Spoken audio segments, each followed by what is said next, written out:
and welcome to episode 19 of Review to a Kill. My name's James, and I'm a big James Bond fan. And my name's Tom, and I'm watching these movies for the first time. But, yeah. Well, we're getting through them now, ripping through them. Tearing through them. Enjoying them all to varying degrees, yeah, exactly. but enjoying them, yeah. Good. Each episode, we will be analysing a film from the James Bond series from the perspective of a first-time viewer and someone who's seen it a million times before. Now, as we always say at the beginning of every episode, there will be... submarines! And... spoilers! Is there submarines or just a submarine? Sorry. I think one submarine many times counts as a submarine. I think that's all right. Okay. Yeah. Sorry, I've got a very special drink. Yeah, that really does look... Oh, no, I'm not. I can't even go near it. I'm going to stick to my martini. What was it? Pernod, Ouzo, marmalade and salt. Yes. Anyway, look, we would love to hear your feedback. Yes. So please do get in touch with us. You can leave some feedback for us. That's nice. That's that beer. I'm not surprised. The way that's going for you, I'm not surprised there's a bit of that. Yeah. Look, feedback. We'd love to hear your feedback. So please do leave a comment underneath this video that you are currently watching. Also, you could contact us via a variety of social media channels. Yes. One of which is X, formerly known as Twitter, which everyone's leaving. Which everyone's leaving, but we're still there for now. Yeah. Which is @ReviewKillShow. This will be appearing on screen now as we speak. Yeah. You can also contact us on Blue Sky. On @ReviewToAKill. Nice. How's that going, Blue Sky? I had a little look. See you're active on there. Yeah, I'm on it's there. All right, it's isn't nice. It's friendly. Hi, everybody. Hi, everyone on Blue Sky. Please send us some stuff on Blue Sky. Yeah. Hello to Blue Sky people. And Tom does Insta. Oh, we do Insta? What's the Insta? We're Luxury Tedium. It's just Luxury for YouTube, Tedium. But obviously we're the only show on the channel, aren't we? What else would you need from your production company? This is the ultimate in production company output that you could have. This is high-level content for Luxury Tedium. Anyway, do contact us. And that's what these people have done. Yeah. As a result of our last episode. See that seamless segue there? Great. Oh, that's bloody it's time for Feedback Corner.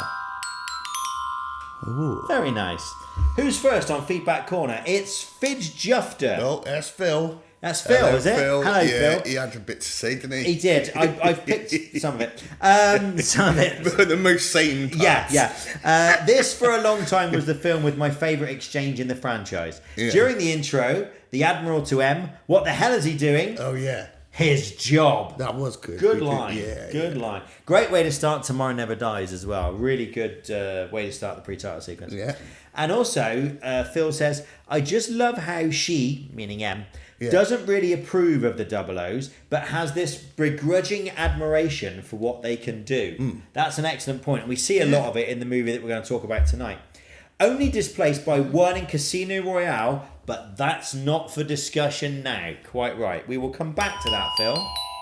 Nice. Tension, build up. We will come back to that when we do Casino Royale. But yes, it is a theme that we see again. Yeah. Revenge of the Drive-In. There are boys, aren't they, from America and Canada. And Canada, yes. They pointed out last time that they are Jim, all right, lads. half Canadian. So hello to both Patrick and Jim. Great show, lads. Revenge of the Drive-In. Such a great show. Okay, okay, it's a great show. But I have been listening. It's good. Yeah. No, it is. It's very good, and it's very nice to have your patronage of our humble podcast, YouTube channel thing. So thank you. They say shout out to New College, Oxford. Where I did my postgraduate work. I'm very impressed. We have an Oxford graduate listening to us. Yeah. Very nice. Being featured in the Cunning Linguist scene. Very good. I remember. Looks just as beautiful in 97 as it did in 2019 to 22. And also, this has to feature my favourite Q scene since the Roger Moore days. It's really good. It is an excellent Q scene, isn't it? Tomorrow Never Dies. Nobody had the chemistry with Llewelyn quite like Roger Moore. True.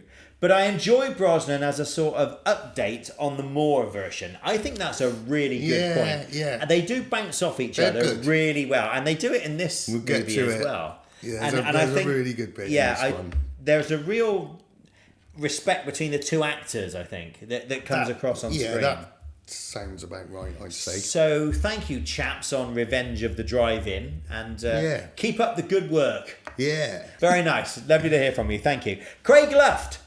Tomorrow Never Dies was the first Bond I saw in theatres. So this one is very special to me. You never forget your first Bond, do you? Well, I don't know. Well, you wouldn't know. You've never popped your cinema Bond cherry yet, have you? No, yeah. We'll have to sort that out. And when I do, I'll just be able to stream it on bloody Amazon anyway. Well, exactly, yeah. This might be the perfect Bond movie to introduce a kid to Bond because it's got a lot of action and the pacing is excellent, as you mentioned. That's a really good point, actually. It is zippy. It's not... Yeah, zippy. A bit zippy. It zips along. George. Yeah, sorry. It's zippy. It does zip along. Pace-wise. Right. Not zippy from Rainbow. No, that's something different. Yeah. But yes, the pacing is excellent. We talked about how much it zips all over the world in a way that we like very much. And I hadn't thought of it, actually. I think kids probably would go for that because it is a lot of crash, bang, wallop and runny, shouty, crashy stuff, isn't it? So, yes. Yeah, very good. Thank you for that, Craig. Always nice to hear from you. Triforce of Kaz. Maybe just a hint of irony in this comment. Yeah. Can you imagine if, in real life, a narcissistic tech or media billionaire had strong influence over the actions of a government of a world power? Not really. I can't imagine such a world where that...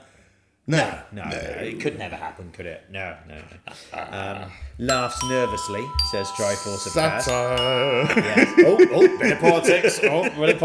Anyway, as usual, a great episode. Thank you, Triforce of Kaz. Tomorrow Never Dies was a movie I disliked when I first saw it. Yeah. But of all the Bond movies, it's probably grown the most in my esteem since. And can I just say, excellent use of the word esteem. We don't use that enough, do we? We try and get that in more often. I use words like baddies, bastards. Yeah, bastards. Yeah, use those sorts of words a lot. Knackered. While not one of my favourites, I genuinely enjoy watching it now because it's a fun ride. I would agree with that. It is. It has its faults, but it is a fun ride. Thank you very much for all your correspondence. Please keep them coming in because we'd love to hear from you. Oh, and please subscribe. Yeah, we do need subscribers, so please do subscribe to the channel. We Thank you very much much. Appreciate it. We would very much appreciate it. Anyway, that was this episode's Feedback Corner. There we are. Hey. That was very nice, wasn't it? Lovely. This episode 19, we are going to be talking about the 19th James Bond movie in the franchise, which is... The world is not enough. I forgot it's a thing and another thing. The world is not enough, which is, according to Tom's French chart. Let's just introduce a little Poisson Rouge into the proceedings. This is... You had practice with this one last time. I did, because I accidentally said it last time. Yeah. Le Monde, that means the world. See, I told you, I'm basically fluent. Yeah. Le monde ne suffit pas. Oh, that actually sounded... Le monde ne suffit pas, monsieur. Deux, s'il vous plaît. Avec frites. You got a bit cider twang there. I have a little bit, yeah. Doesn't work, does it? West Country accent with French. However cosmopolitan I imagine myself to be, I always fail. Anyway, there we are. That's how you say it in French. And we must move now seamlessly on, talking of a West Country cider influenced twang. Tom will give us his amazing plot summary of The World Is Not Enough. I'm going to need lots of my special drink. Yeah, your special Lucasade there. Oh, blimey. And here we go. All right. Take it away, Tom. Bilbao is how you say it. Spain. Right. Yes, that's how you say it. Yeah. James Bond, he's the man, isn't he? He goes to... This is normally the star of the movie. He goes to retrieve a load of stolen cash from a Swiss banker while wearing glasses. And he tries to find out who killed the agent that recovered the money, but luckily his glasses have a trigger for his gun because it all kicks off and everyone starts getting picked off. So he jumps out the window using a human counterweight. Nice. And then he takes the money back to his work at MI6 headquarters, London. But he's about to have a drink with M when he sees all this shit on his fingers and realises that the cash is rigged to blow. But he's too late and it blows up, killing its owner, Sir Robert King. So Bond has to chase this sniper assassin in Q's retirement fishing attack speedboat. And he does a twisty jump thing, and he makes it dive underwater, and he not quite sure why, but he's not showing off. Yes. No. And then he drives it through the centre of London, right? And then he torpedoes the baddie's boat. She jumps in a hot air balloon. Bond catches the rope and dangles off the balloon. As you do. And he tries to offer a protection from the main baddie, but she blows it up and blows herself up, and Bond lands on the Millennium Dome. Roll opening credits. That's just the start. That's just the start. So, at King's funeral, we see his daughter, Electra, hugging M. Okay? MI6 headquarters, Scotland! Scotland! Bond's not allowed. It's great, you know. Yeah, right. Bond's not allowed on the mission to find King's killer because he's knackered his shoulder. So he does it with the doctor, so she'll give him a clean bill of health. He stops off at Q Branch, where John Cleese works now, and gets new wheels and a coat that turns into a big bull. So this Electra, right, she was kidnapped a while ago. M had advised her dad, King, to not pay the ransom, right? So, and she sent in 009 to get the baddie, but she escaped. But he put a bullet in the kidnapper's head, and that's Renard, right? Right. Who's begged to be off Trainspotting. Yeah, so he's put a bullet in his head, which has made him immune to pain. Yeah. Right? But it's going to So he's put a bullet in his head, but he's not dead. That's the key bit. It's very important. Because normally a bullet in the head would kill you. But it's very important that the baddie is still alive at this point. No, the baddie is still alive at this point. Yes. So M assigns Bond to protect Electra, so he goes to Azerbaijan, where Electra shows him around this oil pipeline construction site, and they go skiing, but these bloody baddies come along and fly in ski-mobiles and attack them. But Bond takes them all out, and it is like an avalanche, but he's got his big ball coat, so they survive. Baku! Bond goes to a casino where everyone is packing, right? I mean, like, tooled up, yeah? And he meets with Zukovsky, Robbie Coltrane again. But Electra comes in, gambles 1 mil, like, loses all of it immediately. It's a bit sus. And then Renard punishes this bloke Davidoff for knackering up the flying snowmobile mission by making him hold this flaming hot rock. He has this other bloke killed because he was being a chicken. Yeah, yes. Exactly. Right. And Bond and Electra have it off. And then Bond finds that's just what happens. Bond finds the dead geezer in the boot of his car and gets in the boot, kills Davidoff when he opens it. Posing as Davidoff, then he goes with the baddies to Kazakhstan, Central Asia, to an intercontinental ballistic missile base where he passes as the geezer who was killed, who was a Russian scientist, and he meets Dr. Christmas Jones, who's Denise Richards of Starship Troopers. Renard's there, expecting Davidoff, so him and Bond go in a fight, but Jones blows Bond's cover. Renard and his men start gunning everyone down. Renard gets out with the massive bomb, blows up the place, but Jones and Bond manage to escape with the bomb locator card thing, and Electra asks for M's help, saying that Bond's missing and her head of security, Davidoff, is dead. Yes. Bond confronts Electra because he reckons she's got Stockholm Syndrome for Renard and has been feeding him info, which she denies. As Bond reports his suspicions to M, they find out that the bomb's in the oil pipeline, so Bond and Jones go to defuse it. They find that half of the plutonium is missing, so Bond tells Jones to let the bomb go off, so it looks like they're dead.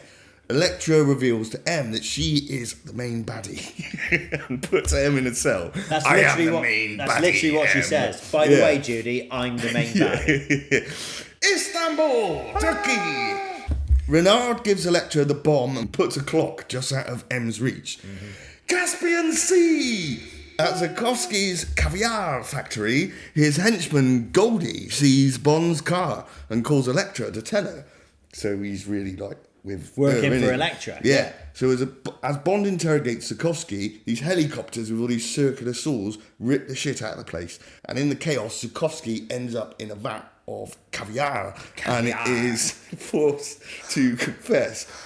that his nephew's got this deal going with Elektra about the sub, and he's supplying machinery to Elektra in Istanbul, whatever, right? So they work out that Elektra's planning to destroy Istanbul, knackering up all the rival pipelines. So Goldie tries to blow everyone up and captures Bond and Jones. Elektra puts Bond in this neckbuster torture chair.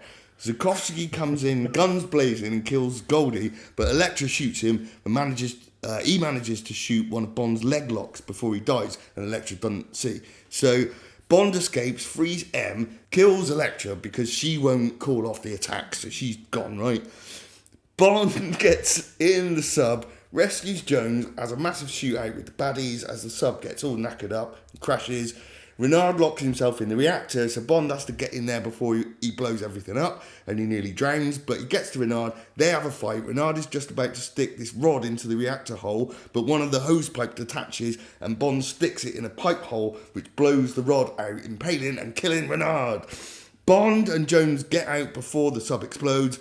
Bond's workmates use a heat detector to find Bond, and he's having it off with Jones.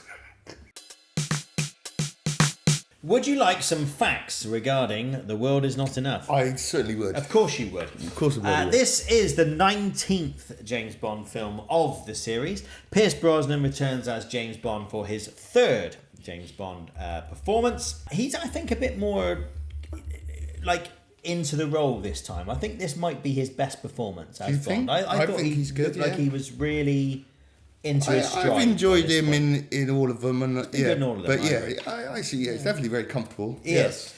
Sophie Marceau, very well-respected French actress, of course, as Elektra King. She was very famous at this point for Braveheart, which had been made 3 years or so before and done extremely well. Robert Carlyle as Renard.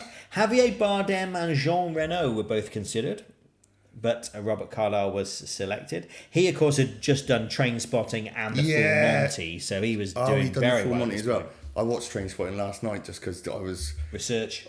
Well, kind of call it research. Yeah. Get to watch it just to think. Research. Was he still really good in that movie? Yes, he was. Yes, he and there's a very strong cast, and he's probably the best one. He is, and he has, of course, gone on to this extremely successful career in both film and TV. Yeah. It was only a few years before this that he was in Hamish Macbeth. Remember that? I do indeed. Yeah. So anyway, he's sort of gone from that to being a genuine star. Yeah. Denise Richards as Dr. Christmas Jones. She had just done Starship Troopers, which is better than you reckon, right? It's Paul Verhoeven. The guy did RoboCop. Yeah, I know Paul Verhoeven is. Bit of satire. Yeah, I've only seen it once, so I wouldn't claim to be an expert. Well, it launched her career. Yeah. And it was pretty much all downhill for her. I'm gonna say Denise Richards isn't the best thing about Starship Troopers. No, I think we would all agree. Best thing about this movie, I think we'd all agree. I think all the fans agree. Do you want to put that in English for those of us who don't speak spy? No. Robbie Coltrane as Valentin Zukovsky. Now he is good in this. He's having a great time again. He's really enjoying himself. Judi Dench, Dame Judi Dench, the legend that is Dame Judi Dench. What can we say about her? As M, the head of MI6. The wonderful Samantha Bond as Miss Moneypenny, M's secretary. Yeah. Desmond Llewelyn as Q, the head of MI6's Q branch. Desmond was 85 years old at the time when he filmed this, and it was, as you may have guessed from the dialogue, intended to be his last appearance, although there is some suggestion that they may have brought him back for the next film, but in a sort of, he's retired but still advising MI6 type capacity. However, it never happened because, unfortunately, just after the film premiered, Desmond Llewelyn was killed in a car crash. He made an enormous contribution to the Bond franchise. 17 of the 19 James Bond films to this point he is in, which is just huge. No one else is even close to it. So fantastic. And of course, for most of the time that the film was in cinemas, unfortunately, Desmond had just passed away. God. So of course you're watching it in the cinema and there's increased poignancy to the whole thing, you know. So but anyway, Desmond Llewelyn, top man, absolute legend. Can I tell you something else very interesting about Desmond Llewelyn? Yeah. He was imprisoned in Colditz during the war. Okay. Yeah, and he actually attempted to escape. He'd attempted to escape from another camp. That'd be a good movie. Got caught, been sent to Colditz, attempted to escape from Colditz, and ended up spending time in Colditz. So interesting, fascinating guy. So let's give an early cheers. Cheers to Desmond Llewelyn, legend. Cheers, Desmond's.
Now pay attention, 007. I've always tried to teach you two things. First, never let them see you bleed. And the second? Always have an escape plan.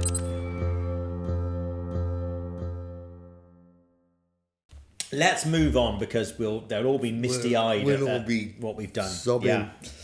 Michael Kitchen returns as Bill Tanner. He's good. And Colin Salmon returns as Charles Robinson. He's good. First time we've seen them together, of course, because they were both in the previous two films. Yeah, it's that kind of thing with they've written him to because Kitchen wasn't available. Kitchen wasn't available for the previous movie, so they created Colin Salmon's character. He's just Mr. Exposition in this one, isn't he? A little bit. Who's that young woman? Exactly. That's King's daughter. And Yeah. Let me explain the plot to you. Doesn't have a lot to do, but he's all right. No. Yeah. But they're both very good actors. Yes, And they're so they excellent both look the supporting part, cast. They do. And sang the part as well. Yes. John Cleese pops up, of course, as R.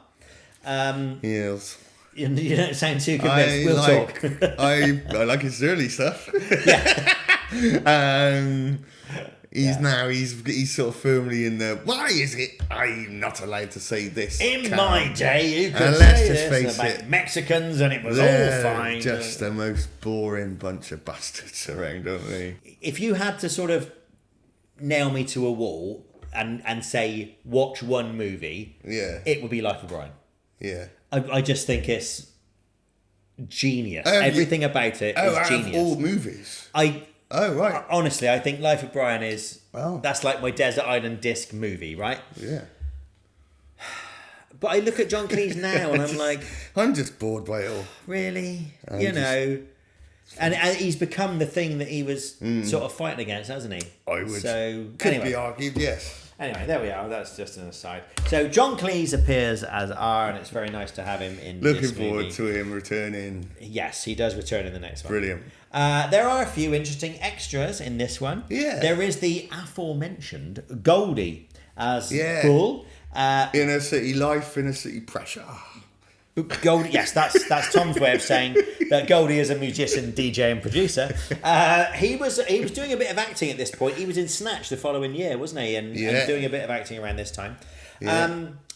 Gabor, the bodyguard for Electra King, is John Seru, who is a Fijian wrestler. He was also just after this, I think. I know what you're going to say. Go on. Because if you look at his IMDb profile picture, he's in the Gladiators suit. Yes, yeah. I don't remember him. He was one of the Gladiators. Because he was in Australian Gladiators. I think he may have been. I'm not an expert on Gladiators, so forgive me. But I think he was in both the Australian and the British version. Whoa! I think. Wow, right. I think. I never watched it much, but I may have read that somewhere. Serena Scott Thomas as, and I can't believe I'm having to read this name out, Dr. Molly Warmflash. Is that what her name is? That's her character's name. Dr. Molly Warmflash. Can I just point out, that's such a bad name. Even Ian Fleming would be like, All right, lads, that's a bit much. We can't call her that. Come on, you know. That's the worst name in a movie that has another character called Dr. Christmas Jones. Indeed. They've managed to terrible the terrible name. Yeah, no, it's really bad, isn't it? Did they say it on the screen? No. But they call her Molly, but they don't give her a full name. Yeah. She's Dr. Warm Flash. Christ, I missed that. That is bad, isn't it? That was played by Serena Scott Thomas, who is Kristen Scott Thomas's younger sister. Also, you may have noticed there was a small speaking part very early in his career for Omid Jalili. I did the know he's British Iranian in comedian. the construction site. That's right, as a construction manager. Yeah. So I did. I saw him. I thought, it's on with Jalili, yeah. And then he left, and that was yeah, it. no, that was it. That was it. But he's a very good stand-up comedian. If you've never seen him, check out his stuff. It's very good. Yes. This movie was produced by Barbara Broccoli and Michael G. Wilson. Again, the script was written again by Bruce Firestein, but this time with Neil Purvis and Robert Wade. They would become long-time Bond writers. Right. And in fact, this was their first Bond film. They have written on every Bond film since. This is the kind of thing I learned, because I just assumed when they went to Casino Royale, they kind of would have ripped it all up and got all new people, but I see. No, so even when they reboot the franchise later on for Casino Royale, it's still the same writers who have either written or co-written this script and everyone since. So they are names that we will keep returning to. The director is an interesting choice. Martin Campbell, who did Goldeneye, of course, was approached again but refused again. Alfonso Cuarón was considered. This was before he made whichever Harry Potter film he did. I think his Harry Potter film is generally considered the best. But he was considered, but eventually they went with Michael Apted. Now he was, sadly he's no longer with us, but he was a very interesting choice. He was absolutely not an action director. He had never done an action movie at all. And that is exactly what the producers wanted for this film, because they'd made up their mind they were going to have a female villainess. They wanted someone who they felt would bring the best out of a female lead character. And the reason they chose him was because he had done Coal Miner's Daughter, for which Sissy Spacek was nominated for an Oscar.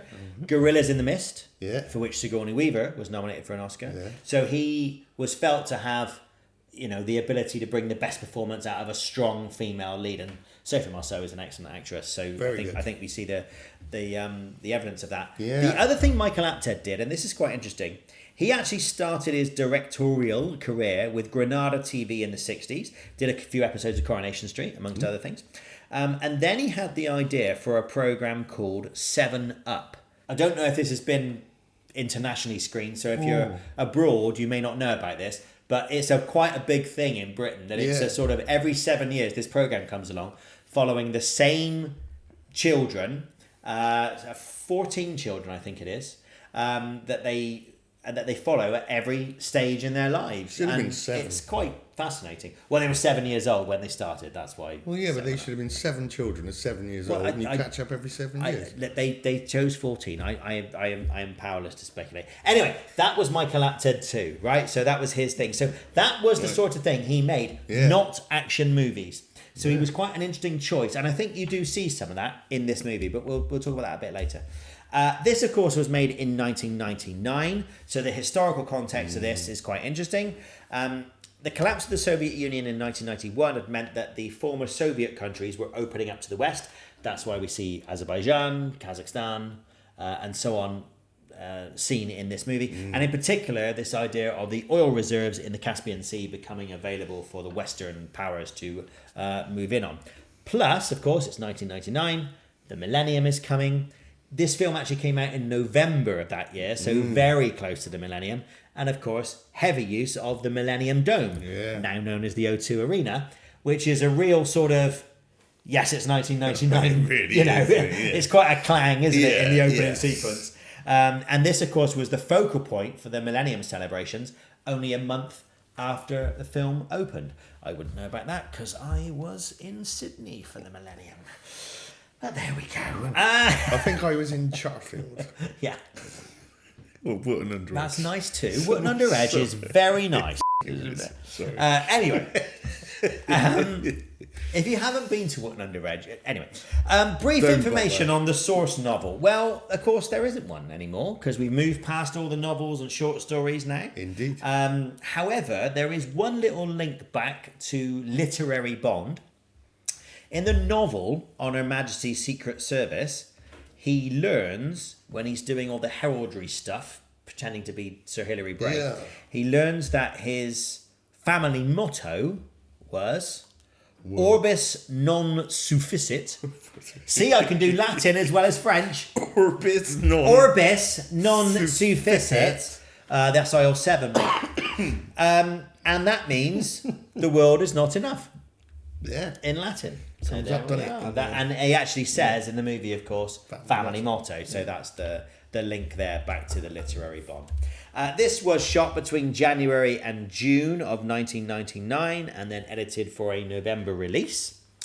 The reception for this movie was mixed. Yeah. I think there was a lot of praise for Sophie Marceau, probably not quite so much for Denise Richards. I think there was a few people who felt that the stunts were good, but maybe the story let it down slightly. Right. So it was a bit of a mixed picture. Similar ranking to what we saw for the last movie, Tomorrow Never Dies. Yeah. 51% on Rotten Tomatoes these days.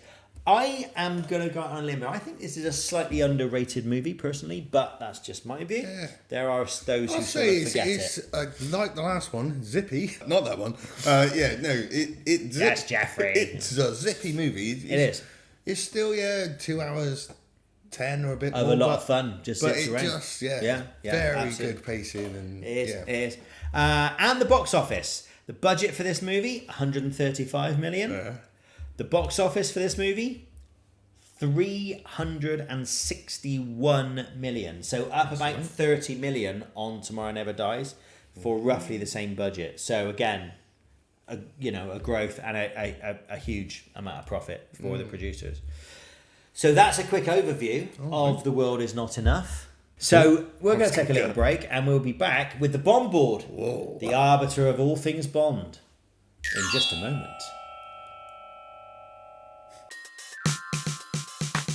Welcome back. Tom, will you please... I was leaving a dramatic pause. Will you please activate the BondBoard?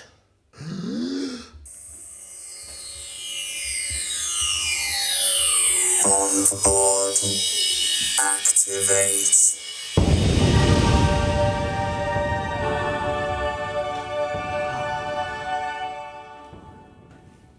It would be easy to overdo that moment, wouldn't it? But I think we strike a nice balance, really. Yeah, I don't want to make too much out of it. No, we don't want to go over the top. So this is the BondBoard, and these are the 12 essential ingredients. Found some bits off the floor. I stopped. Oh, very nice, very nice. No expense bed. It's due a revamp. I say that every few episodes and never do it. But I like the way it maybe looks. for Daniel Craig, we'll give it a makeover. Yeah, exactly. some blue shorts on it. Well, there we are. This is the BondBoard. These are the 12 essential ingredients of a Bond film. Before we start, very quickly, can I tell you a quick story about The World Is Not Enough? Yeah. So, in 1999, I was a young, hairy backpacker. I was the same age as my son is now. And I went off with my long hair and my beard, looking a bit like you do now, but younger. And off I go around the world backpacking. I get to Singapore in November, right? Now, this is before social media and all that stuff. The only way you had to keep it in touch was email and phone calls, right? Yeah. So I find out that The World Is Not Enough is being released in Singapore a week before it's being released back home. Now, I didn't know this, right? This was a complete fluke. So I go along to watch it on the night it's released in Singapore, in English with subtitles, right? But that was fine. On a big screen, huge cinema in Singapore, right? And then I get to ring home for a week and go, hey, I've already seen it, and you haven't. You have to give it all the... Exactly. She's the battery! Exactly. I can spoil it for everyone. Yeah. So I was really excited about it. Yeah. So I've always sort of had a bit of a soft spot for this movie because, of course, I'm away in Singapore. Smug about it. Because I could be incredibly smug and call everyone else a loser. But also... No, I'd have been the same. I'm away in Singapore and, of course, I'm watching London on the big screen and the Millennium Dome and all that. And then I moved on to Australia, and it was opening in Australia as no well. way. And we got the news gonna about say, Desmond. So it was all very sort of caught up in my trip. Yeah, I was going to say, like, did you go home and then it was on there? And yeah. No, I moved on to Australia. And then it was opened in there. the States, and I was at the States. Exactly. It was time. chasing me around the world. So anyway, so I have a bit of a soft spot for this movie. So anyway, let's talk about the 12 essential ingredients of a Bond film. The opening of which is, appropriately enough, the opening sequence. So what are we saying about the opening sequence, other than it's the longest opening sequence in Bond history to this point? Well, yeah, it is, isn't it? It is very long. And it is one of those, for a first-time idiot like me, when they're sat just before the money, the fizz on the thing. Yeah. So hang on a second, it's got to kick off again because they haven't done the song yet. Yeah. And there hasn't been anything overly spectacular. No. So it does a little messes with the pacing a bit by having this little moment of rather than just being one sequence of action. And actually, you've just hit the nail on the head because Bilbao was going to be the opening sequence. Yeah. And when they cut it together that way, they realised actually Bilbao on its own isn't strong enough to be the opening sequence. Oh, I get Not you. enough of a big action scene and whatever else. So that's why they moved it and incorporated this very long pre-title sequence with the long chase across London. I can remember watching it for the first time in the cinema in Singapore, and remember thinking, oh yeah, we haven't had the titles yet, because you're so into it. It's like 20 minutes in, you know. Anyway, I gotta say, I think the Bilbao stuff is very good. I think you know how much I love Spain, but I think the scene where he bombs along the Thames, I just think it's fantastic. It's great. I think it's absolute classic Bond. Yeah. I know I sound like Alan Partridge there, but it is classic Bond. So I've always liked this pre-title sequence. I think it works really, really well. It took 6 weeks to film the chase across the river, along the river. They did have to get permission to do it because obviously they were going way faster than the speed limit alongside on the Thames alongside the Houses of Parliament. I think it's like 6 knots or something, and these boats are flying along at 50 knots or whatever. Apparently MPs did come out and watch them film it from the terrace on Parliament as they were bombing past Parliament. There is a bit where you can actually see a camera, or is it a microphone? I don't know. I think it's a camera on an arm sticking out from one of the jetties, which is a sort of well-known goof in this film. But again, I think it's okay. It's not. It doesn't detract from it.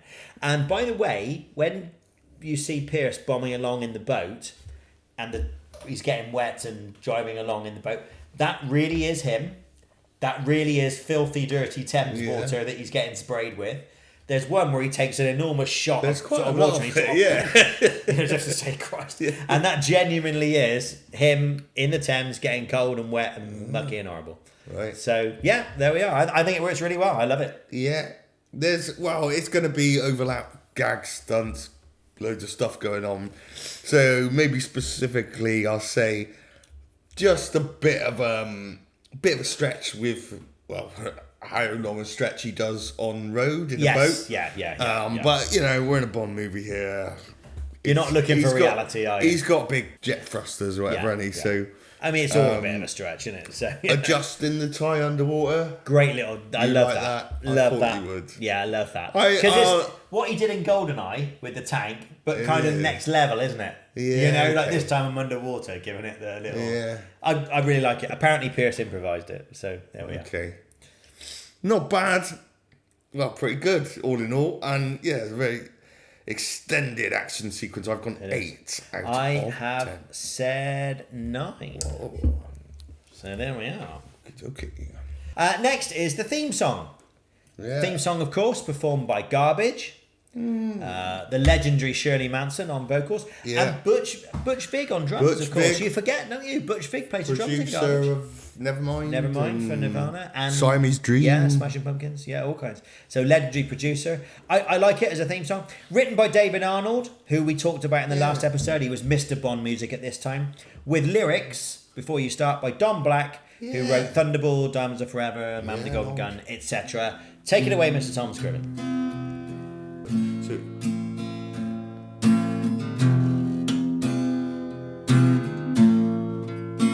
That's the verse. Oh, this is the verse. Da, da, da, da, da. I don't sound like Shirley Manson, sorry. There's not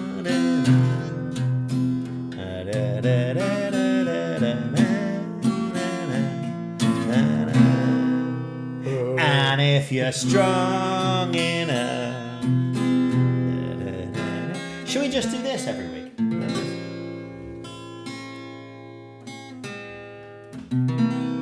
Oh, It's lovely. all just very, Nice, beautiful. The way actually hearing it on an acoustic guitar sounds like it should be in a western or something. You know, I can imagine Yeah. someone sort of Well, high plains drifter riding across the, you know.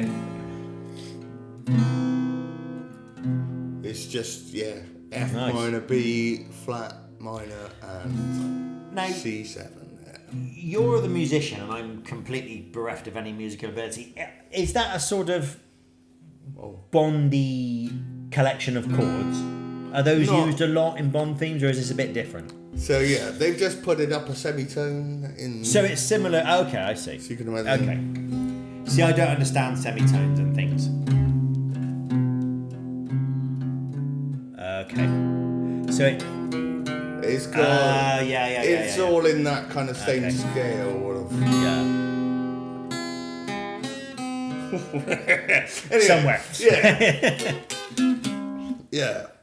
Very good. There we Very go. good. So that was written by David Arnold and Don Black. Yeah. What do you make of the theme tune, great mate? I like it. I had a lot more fun learning the Sheryl Crow one last time, and we didn't really say, because I was showing off on the guitar. Didn't really say I really like Sheryl Crow's in the chorus. I think is fantastic. Her vocal in that. Yeah. Shirley Manson's great, but it's not up there with the best ones, I'd say. Okay. It's a bit of a kind of a 90s take on Bond and very almost kind of trying too hard to be Bondy maybe. So you scored Tomorrow Never Dies an 8, so you're coming down a bit. I'm only going 7. You're only going 7. I do like Garbage. I like, Stupid Girl and You Love Only This Happy When Thing. It Rains. Only Happy When It Rains. I Yeah. like Garbage a lot, I have to say. But then I'm a, And I'm a big Butch Vig fan. yeah. But look, I'm This- it was the 90s and that was my thing, so I have There very we fond go. memories of that whole era. 10. So, yeah, 11. No, I've said 8 Okay. for this one, some of which I agree is probably adding a point or two on just because it's garbage. Do you know what I mean? So an 8 and a 7 Yeah. for the theme song, which leads us to the score. Now, the music in this, David Arnold, again, of course, second time around for David Arnold. Little bit more electronica this time, slightly more electronic kind of feel to this Put one. to I good thought. use, I'd say, Yes. Some Turkish and Asian sounds as well to reflect the setting. though. I noticed, and like when it says Bilbao, Spain, there's a little guitar, There's Spanish a little guitar. bit of it. Just to re-emphasise the fact we are in It's Spain. all right doing that, and I thought, it didn't lean on the nostalgia quite as heavily as No, the last movie. I agree. Although there is the Monty Norman, and we don't say Monty Norman enough. No, we we always don't. say about John Barry, but it's, Yeah. the Monty Norman theme, is used a lot in this, but It is. not in a hey, look at me doing it, which I kind of felt he got a bit overexcited last time. Yeah, It was his yeah, first one last yeah, one, wasn't it? yeah.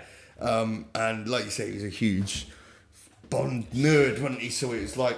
And he gets it. He He gets got it. the assignment, but I felt Yeah.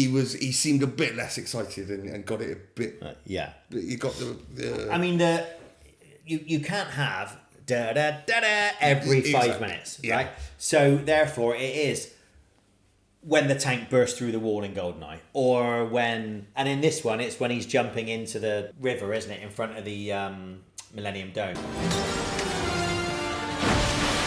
in the pre-title sequence and that kind of thing. And I think, like you say, less is more. I think it works really well when you hear all this dramatic music and then suddenly there's a da da da da as he jumps to something or whatever. And I did hear some nice, just good original stuff. like when they're skiing. Yeah. Electra and Bond before Yeah. it all kicks off. Yeah. Just It's the lovely. Very romantic sort of kind of light bit. and Yeah. That was really nice. Yeah, That yeah. stood out as a I mean, good he is a bit. great composer, David. Oh, he's fantastic. Yeah. When I was saying, he got a bit excited, it's like, like I could got anywhere near what he does, Just to tidy up the closing credits, this time it was, for the first time in a while actually, it was the Bond theme over the closing credits rather than a different song. The reason for that was it was a sort of techno version of the Bond theme. Yeah.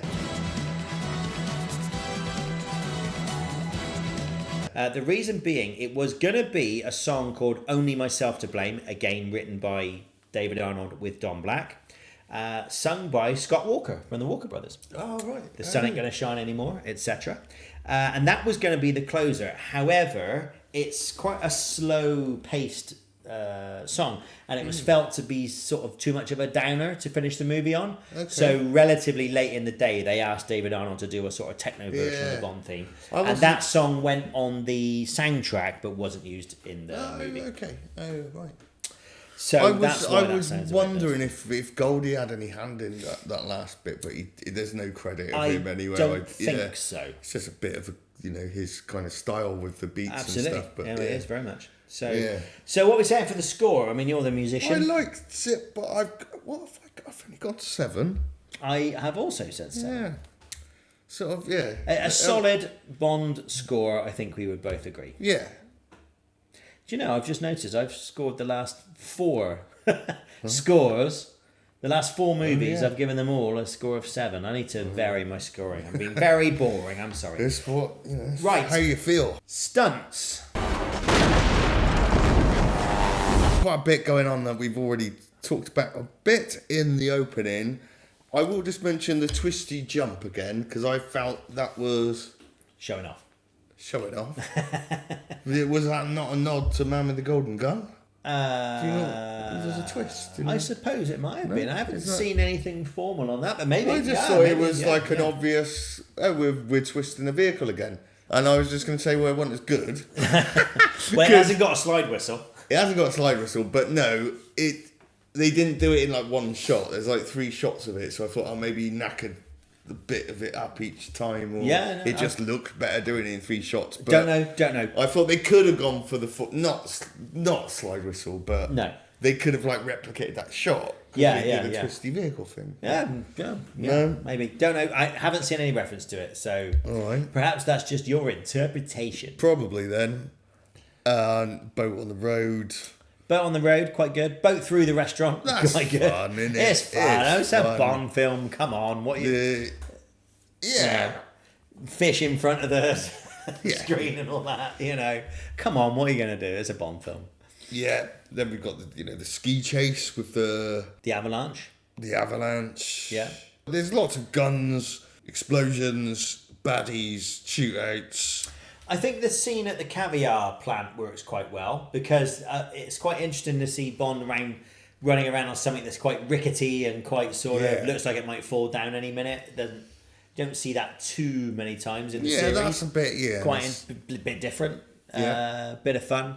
I don't think there's a stunt in this where you go, wow, like the ski jump in Tomorrow Never, No. The Spy Who Loved Me or something like that. But I think it's, a reasonably good collection of action sequences. Yeah, there's all good stuff. There's the bit where he kind of, where that base is about to explode and he has to go on that, what do you call it, the slidey Sort of thing? chain slider. Thing. Yeah. Yeah, while it's quite exploding good. behind him.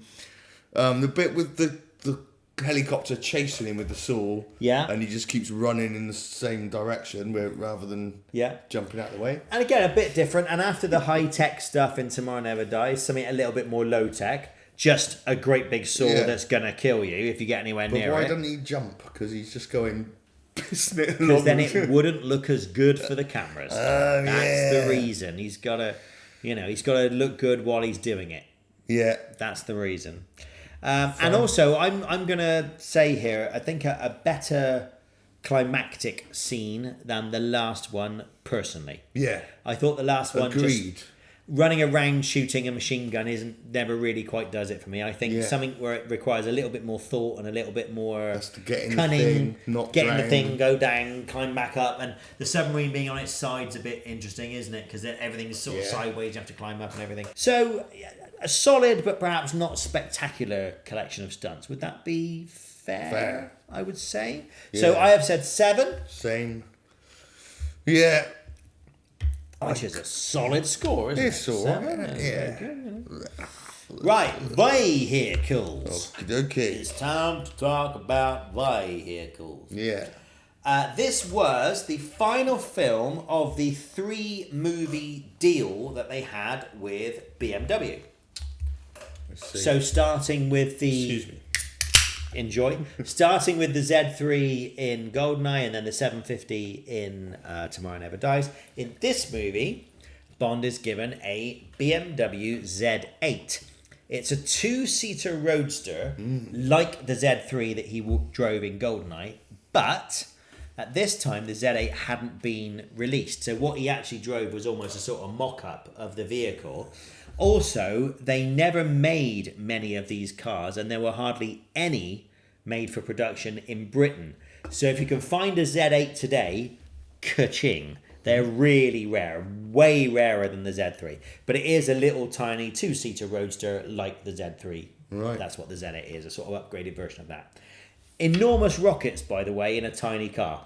Like he presses a button and this rocket thing comes up. It's like a whole sort of batch of rockets. We think, well, that would never fit in the boot. Never mind. Yeah. Anyway, good car. It's all right. John yeah, Cleese fine. points out that it's got 6 cup holders. Yes. Why? 6 beverage holders. He does see. Yes. But yeah, but it's 2-seater. So you have 3 drinks for very long Exactly, journeys, yeah. I suppose. 6 drinks for the 2 of you. I'd pass, don't know. The Q-boat I rather like. His retirement fishing attack speedboat. Yeah. Right, question on that. And I realise I'm taking this far too literally, but I'll just throw it out here. This boat has every torpedo, missile, mine, gadget, tracking system, everything that you can think of on it. Why does Q need it for his retirement? What the is he going to do in his retirement? Who's he going to blow up? Where is he? It's business. Yeah, exactly. Yeah, no, exactly. Yeah. I mean, I feel compelled to point out that's taxpayers' money that's gone into that boat. Yeah. Anyway, I also quite like the Powerhawks. I think that works quite well. I think I like the way they sort of the Powerhawks, the parachute. I don't think I've seen them. I call them flying schemobiles. Flying schemobile things. Yeah, in the colouring in room. Yeah. No, it's so what I like about the Powerhawks is they're sort of flying along and looking a bit scary. Then they can land and detach the parachute and become a sort of snowmobile thing. Yeah. But when you drive it off a cliff, you press a button and there's an auxiliary parachute. So even though you've disconnected your parachute, there's another one that enables you to fly away and gives quite a good comic scene. The way Pierce does his gag and sort of goes, see you back at the lodge. Yeah. Oh shit! No, he can fly still. So I think that works fairly well. Other than that, we've got boats, submarines, and things like that. There's also a pipe cart. I mean, the thing that they have to travel on. I suppose that is a vehicle. Getting them somewhere, isn't it? Yeah. Down the pipe. Getting them from A to B very quickly. Definitely a vehicle. I wouldn't take it anywhere else, but down the pipe. Again, works quite well, I think, that sequence. That bit's alright, yeah. Yeah, it's quite good fun, isn't it? I think that's it, though. The chopper with the chopper. The chopper with the chopper. Yeah. Chopper with the blades. Yeah. Which, again, you see a lot of. That there is, when he's driving along to the pipeline facility in Azerbaijan, and you see the helicopter with the massive blades dangling down, cutting the trees, that is like a big plot device, isn't it? You know, you'll know later on you're going to see those again. Yeah. Okay, you're definitely going to feature in the film later on. But again, I think they work reasonably well. So decent enough selection of vehicles, I would say. Yeah. What are you saying? Gone 7 again. I've also gone 7 again. Cripes. Got to stop with all these 7s. Yeah. It's got millions of 7s all the time, haven't we? Well, maybe the next category will change. Perhaps it's a 7 Or movie. maybe it won't. Or maybe it won't. 7 Up. It's a 7 Up movie. Oh, yeah. See what I've done Because there? of the director. See? Just out of nowhere. Just Yeah. just like that. I don't know. Right, villain. Yes. Now, we probably should have had this meeting before we started on air. I've considered both King and Renard. On air production meeting. yeah. Yeah, because how do we do this? Because Well, I've considered both Electra and Renard as being the villains. so then do we not give any points for Electra in girls, and we don't give any points for Renard in henchmen? Because I think we score. we just got the villains. I think we score them both in villain. Because they're They are two main he's villains. not. He is, isn't he? Yeah, Until he is a main it's villain. revealed that she is. Exactly. And then she dies, and then he is again. Exactly, and he So, is yeah. the main villain for most of the movie, All really. right, then. So I would So this say is they're both main Renard, villains. Electra combined. I think we're scoring Renard and Electra combined. All right, I do settled. think we should score Sophie Marceau's performance under girls as well. All right. I suppose we overlap with We do. We did it. We've done gadgets it elsewhere. and vehicles yeah. and But it does leave henchmen a bit light. But anyway, we'll come to that. Yeah. So, right, Electra. that's the fault of the movie, not ours. James. Exactly. We're just responding to what we're playing the hand we've been dealt. Electra, I think you can see the twist coming. She's a bit too goody-goody, isn't she? But Yeah. it's still interesting to have two main villains working together. We've seen it Yeah. before with The Living Daylights, with Koskoff and Whittaker. Yeah. Koskoff and Whittaker. But I think it actually probably works a little bit better here. I think they're better villains, better written villains, probably slightly better performed. And I think it actually works better here because you have two big villain deaths in the movie, which you don't have in The Living Daylights. Yeah. I think what's interesting about Electra, she allows Brosnan to show Bond as weak for sleeping with her, but also still cold and ruthless enough to kill her when required. And her death is very up close and in cold blood. It's very much like Professor Dent's or Dr. Kaufman in the last movie.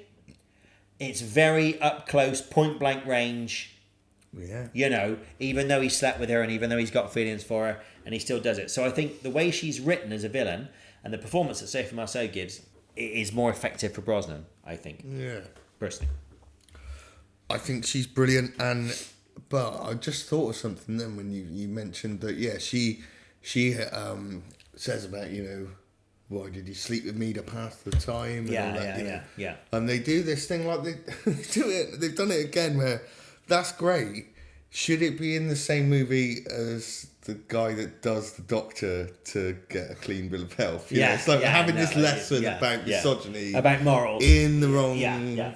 It's Dr. Molly Warmflash. Exactly. Yeah. So it's like you're having your cake and eating it. Yeah, lads. I agree. There's a slight clang there and a bit of a tonal shift. Yeah. But she does it really well, and I like the bits where he's sort of challenged on things like that. So even though she's quite evil, but again, not evil, but no, I think evil's right, and I think it's interesting the way. Yes, you can see the twist coming, or at least I could, but the bit you don't see coming is you imagine that she's basically got Stockholm syndrome for him, don't you? Right, You imagine that Renard is really the puppet master. That's what. And actually, later on, you reveal that it's not. It's actually almost the other way around. Now, the interesting thing about Renard is, I mean, first of all, he's already dead, so that works quite well. Yeah. And he doesn't play him as a kind of, what's the word, like invincible, massive Schwarzenegger sort of figure that, can't be killed. Like Jaws, can't be killed because he's so big or whatever else. I'd had more of that. But he's more of a sort of, almost, he goes from the main villain doing all these unspeakably awful things to almost being a sort of tragic figure. He is. And he's almost, do we use the word sympathetic? I mean, he's almost leaning towards that. She's playing him, not the other way round. And I think that's a really interesting dynamic in the movie. Okay. And again, Robert Carlyle does really well with it because, as you say, he's evil personified at the start. Then when he's with her, he's a bit a bit pathetic, really, in some ways. The scene in bed. And then he becomes the sort of baddie again at the end. So I think he's a really interesting character and written very well and performed very well. Just because we are watching the James Bond movie, I'd have liked to see a bit more utilisation of the can't feel pain and all that kind of thing. Yeah. Why not just have him going through fire and stuff, because he does, he's got the bit with the flaming hot rock. Yeah. That's the kind of thing, isn't it? A bit more of that, maybe. Yeah, I can see that. Maybe. But, I mean, it does give him the chance for a lot of great lines. You can't kill me, I'm already dead. Yeah. And those sorts of lines, I think, is quite good. And I think it gives it a bit of an interesting angle. Yes, they could probably have done a little bit more with it. But that would have made Renard a truly memorable villain, I think. Yeah. I don't know. And just because I know him as Begbie, I've watched Trainspotting so much. It is a great movie, though. He's scarier as Begbie. He's scarier with a moustache, maybe. I don't know. The trouble is, we've all met a Begbie in the pub. Yeah, exactly. That's the scary thing, That's it. Yeah. But no, he's good. He's decent. Yeah. Marceau's great. She is. Good. She's a great actress. And good to have. The villain really being one of the most sort of parts of the story with depth. So yeah, absolutely. Doesn't always happen, does it? No, I agree. I've said 8 for those two combined. I matched you. Now the only problem is, of course, by doing it that way, is it means the score for Henchman's going to suffer. Well, because there aren't really any big henchman type figures. There aren't, but I think you're right that he doesn't. I think Renard, we can't put him in henchman. He's too big a character. Yeah. So we've got Goldie, Mr. Bullion. Yeah. We've got Davidoff and Cabal, is it? Yeah, the Gladiator. Yeah, the Gladiator. Which, again, none of them are really properly fleshed out. No, I mean, Goldie's got the most lines, hasn't he? And but again, he's more a kind of sneaky... Yeah, he's got that bit that he's meant to be with Zagowski, but double crosses him. But double crosses gets him. Killed. And it's I can just understand... a bit novel that Goldie's there, I suppose. Exactly. Oh, it's Goldie. I mean, I can understand why, if you're going to have two main villains, I guess there's less room for a henchman. That said, they did it in The Living Daylights, didn't they? With Necros. Yeah. They did have a strong henchman in The Living Daylights. So that, I think, is one where we may score down a little bit for this movie. But anyway, what do you say for henchman? I've really gone 5. I've also said 5. Wow, yeah. I mean, and we normally say about other people who are in the movie at this stage, but it's a bit light, isn't it? It's not a big one like last time, but yeah, I like Coltrane again. It's nice to see him, and nice to see him in a bigger, fleshed out role in this. Yeah. One, Robbie Coltrane does look like he's having a bit more fun this time. He's a slightly bigger role, as you say, a bit more integral to the plot this time than he was in GoldenEye. And he does look like he's enjoying it a lot more. Yeah. Probably gives him a little bit more chance to show his... Obviously, he's a great comedian, so it gives him a chance to show his comic ability as well, doesn't it? When he says about... He's in the caviar and Goldie says, I bumped my head, and he says, get me out of here and I'll show you what a bumped head looks like, and that sort of thing. And a bit more lecherous this time as well. Yes. I will call security and congratulate them. So again, I think he plays it pretty well. Good. But he doesn't count as a henchman, does he? Because he's on Bond's side. So, right. Location. Yeah. Location. Let's just zip through these quickly. Bilbao, to start. The Guggenheim Museum was pretty well brand new at the time. So when you see it in the background, again, a bit like the Millennium Dome, it's very topical. Yeah. Right? Great shots of London, as we talked about, the Isle of Dogs, and what was then called the Millennium Dome, now the O2 Arena. Yeah. Some lovely shots of the Scottish Highlands. I'm going to pronounce this wrong, I'm very sorry. Eilean Castle in the Scottish Highlands, which I've been to, but I still can't pronounce. Sorry. But it's very beautiful up there, and it's always nice to see it on screen. Baku in Azerbaijan. Bless you. Thank you. Sorry, yeah. Baku in Azerbaijan. A bit of an unknown quantity at the time. This has only been 8 years since the collapse of the Soviet Union. No one really knew what Baku looks like. Obviously, in the years since, it's become quite an international city. There's a Formula 1 race held there now and all that kind of stuff. But at the time, it was a bit of an unknown quantity. And then to Istanbul, second time for a Bond film in Istanbul. From Russia with Love, 36 years earlier had been there. Although Brosnan never actually went to Istanbul. And actually a lot of what's supposed to be Istanbul was actually interiors done at Pinewood. Bloody Pinewood again. I know. So there we are. Looks good. Mostly Pinewood for the interiors on the 007 stage, which was then renamed after Cubby Broccoli, because of course he died a couple of years before. Yeah. A few little other things to point out. The skiing scene with the beautiful music that you talked about earlier on, which is supposed to be in the Caucasus Mountains, was actually filmed in Chamonix in France.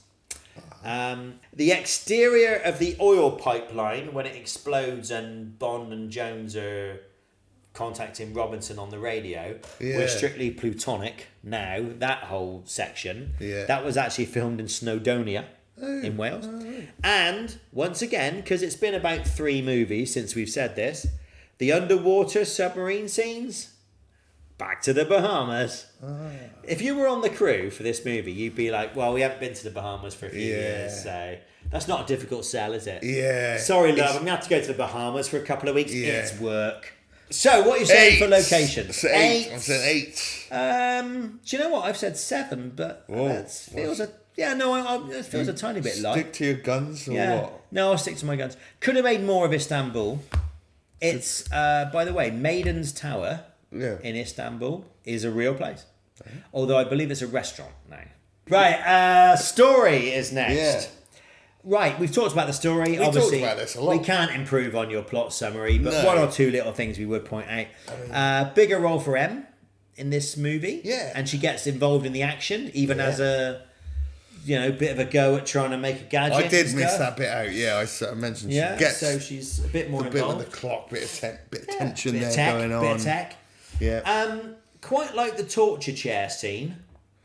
Another viewing for the Brosnan pain face. Yeah. We're going to have some next episode. That's a montage. Is there a good bit of pain face next movie? There's a good bit of pain face. Brilliant. I reckon we got a good for a new montage, tune maybe, or maybe just use the Ninjas music. The Brosnan pain face compilation. Yeah. There's a reason to subscribe. That's coming. That's a promise. That's coming. I quite like the torture chair scene. I think that works good. He makes his voice go like... He does. I owe to Scotland. One last screw. Chester. Where? Chester. No, he does that when... Just off the M50. No, he does that the best one when Renard's strangling him at the end. Are you really going to commit suicide for her? I did see some criticism online that it's too complicated. I didn't find it particularly complicated. Not really. Not compared to The Living Daylights, which even now I don't think I fully understand. Because I have to be like, shit, I've got to write this one down. Focus on it. So the first time I watch it, I think, is this going to be... Yeah. And I a nightmare to follow. And I think it wasn't that bad. This will be easy, and this is the longest, most rubbish plot summary I've done. But I didn't think it was going to be like that when I first watched the movie. I found it really easy to follow. Good. Yeah. Your plot summary just gave overcomplicated. Your plot summary gave a different impression, but that's all right. Yeah. It's just. Yeah, well, I mean, it's all about Elektra, isn't it? And then, so if you're just following her story, it's really easy to follow. And again, there's sort of clever little things in it, because I think the name Elektra obviously relates to Electra Complex, right? Yeah. Daddy Complex and all that kind of thing. Electra Complex is the female version of the Oedipus Complex, basically. Right? See? A-level psychology. Oh, very good. Long time ago now, but... which Bond wouldn't have known, because he said Oedipus when he meant Messiah. Exactly that. So he's not a psychologist, is he? Yeah. Exactly. Yeah. So I think there's a lot in this story that I quite like.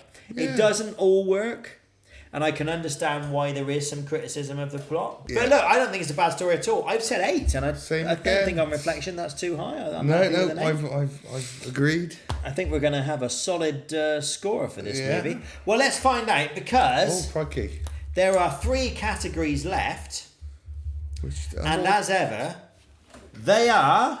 Gadgets, gags, and girls. Gadgets, gags, and girls. Bayek. Hey, Bayek. Right, not a heavy gadget movie. I've got the credit card thing with the hidden lockpick thing. Yeah. Bit of a step back from the high-tech stuff in Tomorrow Never Dies. Because he had a lockpick thing on his phone. So why does he now need a credit card? But anyway. It's a backup one, isn't it? For when you've had your phone nicked and they think... your battery's running. Well, they're not going to nick his credit card because that's obviously not suspect. That's just a credit card. And also, I suppose it's doing a different thing because this is to pick manual locks, isn't it? Yeah. You can wave your mobile phone at a manual lock all you want, but you're going to want a little thing to get in there. So anyway, that's hidden in the credit card, which I think is quite good. Having just praised the story, there is one thing I would take issue with that's related to a gadget. X-ray specs, really? We doing that? Even then, I remember thinking, we doing X-ray specs? Really? Come on. As someone in the... I don't know, because it was like one of the writers or producers been pitching that for the last... Yeah, exactly. Come on, we're going to do X-ray This specs. is the one, this time. It does feel a bit... All right, how about X-ray specs, but everyone's got guns? Oh, okay. Okay, yeah. Not terribly impressed with the X-ray specs. No. I've also written something down here which makes no sense to me. This is why you shouldn't do your prep at midnight. Let me see if I can decipher it. I've got escape pod, brackets, similar to Diamonds Are Forever. Oh, is it the ball? Oh yeah, that's what it is. The ball coat. That's what it is. It's the ball coat. The big ball. The ball coat. It is, yeah. So it's. I wonder if it was developing the idea that we saw in Diamonds Are Forever when he lands in the big ball and walks across the sea to the oil rig. Yeah. Again, felt like I'd seen it before, and that actually it was really there just to provide John Cleese with an excuse to do some physical comedy and roll around on the floor. So that's the only thing I would say about that gadget. What have I missed in the way of gadgets? I've written a few, but they're a bit weird. Okay. Because I'd expect nothing less. Don't worry. we have the. I briefly mentioned the human counterweight for jumping out of a window on a rope. Yes. So you use that, and he used it. No, Use a person as a gadget. Use a person as a gadget with different levels once the table leg. Sorry, can we get snaps. someone fatter to be my counterweight? So he's like got one bit, and he's like, no, I've got to go down a bit further. It's all right. That table leg's gonna crack I've got in it, a mate. sec. I've got it. Yeah. It's all worked out gadget wise. There's killer shite on the money, triggering. Oh yeah, I suppose that is a gadget. Yeah. Triggered, and then the explosion triggered whatever by agent it brooch was. causing. Yeah. The death brooch, explosion brooch of justice. Yeah, that's what it's called, isn't it? Yeah, that's I think exactly what they call it in the movie. Actually, yeah.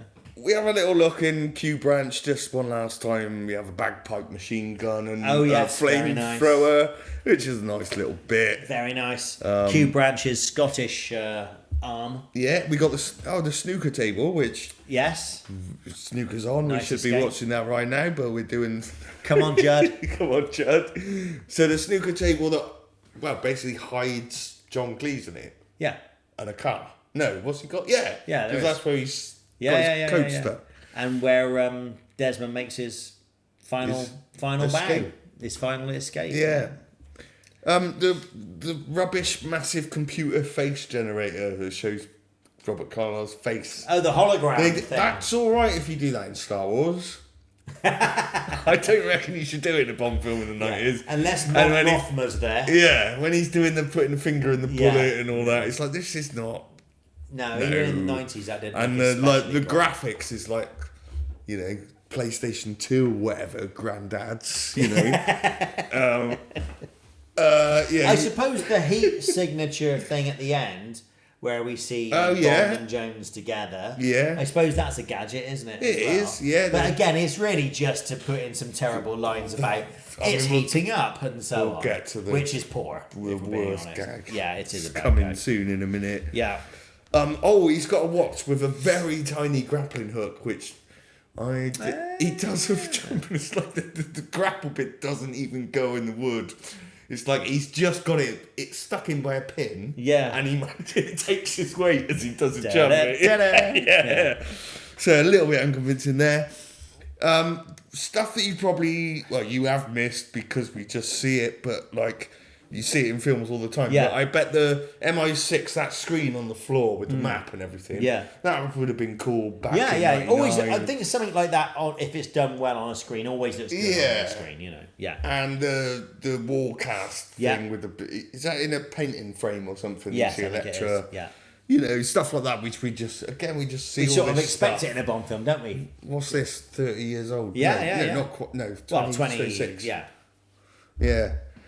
We got, the very brief use of the car remote control again. Yeah. Obviously, that was utilised a lot better than the last movie. Or more extensively. You said about the massive rocket launchers in that car. Yeah.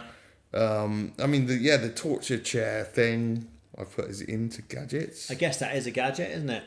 Chester. Chester. Where? That's all I got, I think. Yeah. Okay, what are we saying for gadgets? I did enjoy them. I have got an 8. Which maybe Oh, that's interesting. I've dropped to 6 for gadgets. Oh, okay. Yeah, maybe I was a bit generous, but No, mate. I've done it now. It's done now. Yeah. You've committed it to the BondBoard. That's it. There's no going back. Right. There's no way we can possibly erase that number now off the BondBoard. Right, Absolutely not. gags. I'm going to start with some good gags. And then I got a load And then of we shit have a ones. load of bad ones. So I quite liked If You Can't Trust a Swiss Banker, What's the World Come To? Yeah. I thought that was quite good. Yeah. I do like the scene, it's not really a gag, but the sort of comic scene between Bond and Moneypenny when he gives her the cigar, which I thought was quite good, I must be honest. I like the way Samantha Bond says, I know exactly where to put that. I think Locks it in she's the bin and he says, "Oh, Moneypenny, the story of our relationship." close but no cigar. And I think that works quite well. I think they're both playing It's it for laughs quite alright. well. I think that's fine. I See You Put Your Money Where Your Mouth Is, I think is quite good to Not Goldie. bad, yeah. And I'll let We're Strictly Plutonic go. I think that's all right. But I tell you the line I do like in this, which is when he bursts in and he's holding the guy at gunpoint. And Robbie Coltrane says, "Can't you just say hello like a normal person?" Which I think works really well. So those are some good gags. Yeah. I'm afraid there are some really poor It's ones. a stinkers this time. There are some shockers. I mean, loads of bad gags about Christmas and her name, and at the end about coming once a year and all that stuff. Yeah. Which I remember thinking, even at the cinema at the time, I was like, ugh, really? The only good thing about that is the I don't know any doctor jokes. Yeah, that's Which I thought good, was yeah. quite good. I like thought that Pierce one. delivered that line Yeah. quite well. And actually, that whole Russian exchange between him and Denise Richards, they both do quite That's well. all right. But yeah, all the sort of jokes about Christmas, I think, doesn't really work very well at all. And there are some clangers. Like I say, the bit at the end when he's clearly in bed with Jones and, that... That's crap. I mean... Yeah, well, he says, it must be a premature form of the millennium bug. It's like, what? I mean, even by what we knew at the time, it's like, what are you talking about? Obviously, nothing happened, but No. the fear was that everything was going to everything was going to go to zero and switch off. Oh, it was, yeah. Yeah. Planes were going to fall out of the Yeah. sky and, because as I understand it, it was like computers weren't going to realise Yeah, yes. that It would go to 2. the century was going to start with a 2 instead of a 1. So therefore they were going to go, better shut myself down then. Yeah. And attack the universe. So no, I didn't really go for that. Can I go for a list? Yeah, go on. So early on we got, would you like to check my figures? Oh, I'm sure they're perfectly rounded. The woman looks like she's going to murder him then. He says perhaps she failed to take into account my hidden assets. Yeah. We've got some pipe stuff. Yes. Pipe heavy stuff. I suppose we all have to pay the piper sometime. Yeah. A pipe down 007. Pipe down 007. I like the bit, even though I've had a go about it, but I see the doctor's cleared you. Don't you have exceptional stamina? And then Moneypenny comes in and says, I'm sure she was touched by his dedication to the job in hand. I thought that was a bit clang compared to Moneypenny's previous lines, but... It was all right.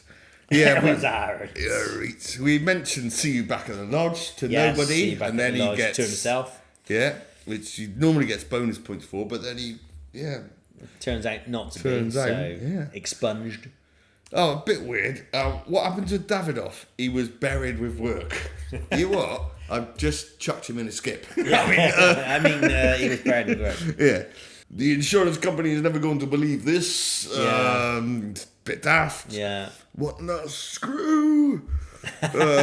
Always wanted to have Christmas in Turkey. And each time you unwrap your present. Yeah, Christmas only comes once a year.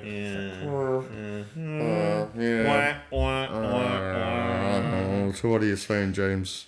I mean, some good ones, but some shockers. 6? Yeah. I've gone 7. I did find it... Yeah, there were... Mildly entertaining. My morning.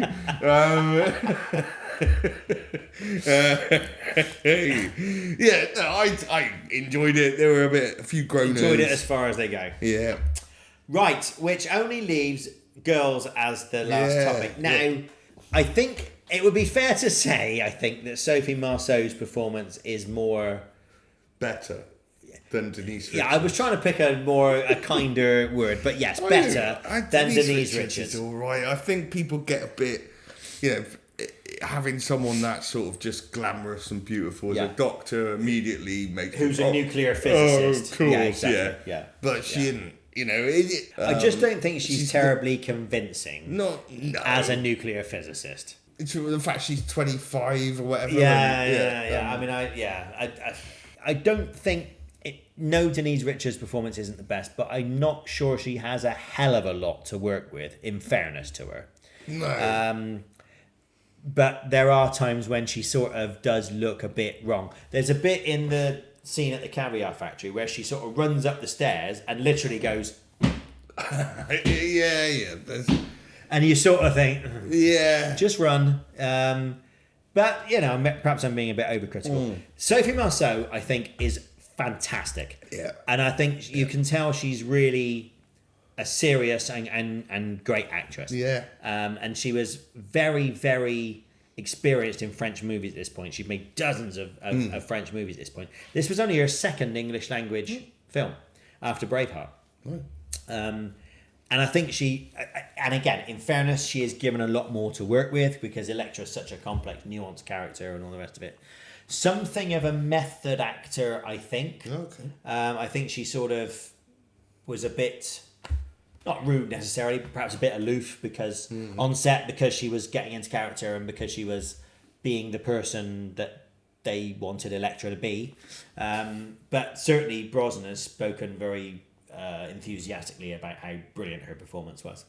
A bigger role for M, which makes sense. It's Judi Dench. Give her as many lines as possible. Yeah. Right? Why would you just tuck her away in an office and then give her 6 lines? Yeah. It's Judi Dench. Okay, so what are we saying for girls? I mean, in terms of female parts in this movie, it's Sophie Marceau, really, isn't it? If we're being honest. So I've said 7 because she's basically doing it all by herself. Yeah. Okay. Well, in terms of credible female parts. Okay. Well, I've only gone 6, and that is kind of being put down a bit by Richard here, or not by Richard, but Jones. Christmas Jones is a bit daft of a character, despite your love of Starship Troopers. Yeah. 7 for me. Yeah, 7 for you. That's it. We've scored all the categories. You know what that means? It's time for maths, children. Welcome back. We have done maths and we have a final score. Ooh. And at this moment, with the entire world poised on our every word, hanging on our every syllable, waiting with bated breath for the outcome of this score, I can reveal I have scored The World Is Not Enough 85. And Tom has scored The World Is Not Enough 86. 1 point more than me, right? Yeah. Which gives us a grand total of 171. 171. Which puts The World Is Not Enough into, of the 19 films we've done so far, 10th place. Yeah. Excuse me. 11th place. My mistake. 11th place. It goes underneath a License to Kill, which has 177, and ahead of On Her Majesty's Secret Service, which has 170. Interesting point of fact, it's also 2 points and therefore a couple of places ahead of the last movie we did, Tomorrow Never Dies, which now slips to 13th.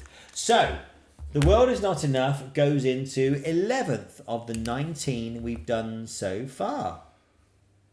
There we are. Solid mid-table, I would say. Very The World good. Is Not Enough. Yeah. Well, what do you think?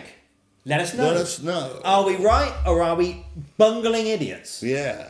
Well, we know we're bungling idiots, but are we right about this score? Or do you have a different view? Please let us know. Yeah. Tell us by contacting us via the genius that is the internet. You can just leave a comment underneath our video. And by the way, please subscribe. Please We subscribe. promise it's all high quality content like this that Yeah. we send you. There's no rubbish. There's no fat on this, all right? All killer, no filler. Or you can contact us on X / Twitter / whatever Elon's calling it this Shitter. week. Shitter. And Blue Sky and Instagram, if you would like to find us via any of those social media channels. Right. That's the way of contacting us. Next time, we'll do Die Another Day. Yeah. And we'll do that 20? in the not too distant future. Film number 20. Can you believe it? We made it all the way to can't 20 believe it. episodes. Crazy. The BondBoard is increasingly full. Yeah. One more Bros before we move into the Craig era. Yeah. Terribly exciting, isn't it? Now pay attention, because I've always tried to teach you 2 things. One, never let them hear you go on about trains and gardening for too long. Fair enough. And always have an escape plan.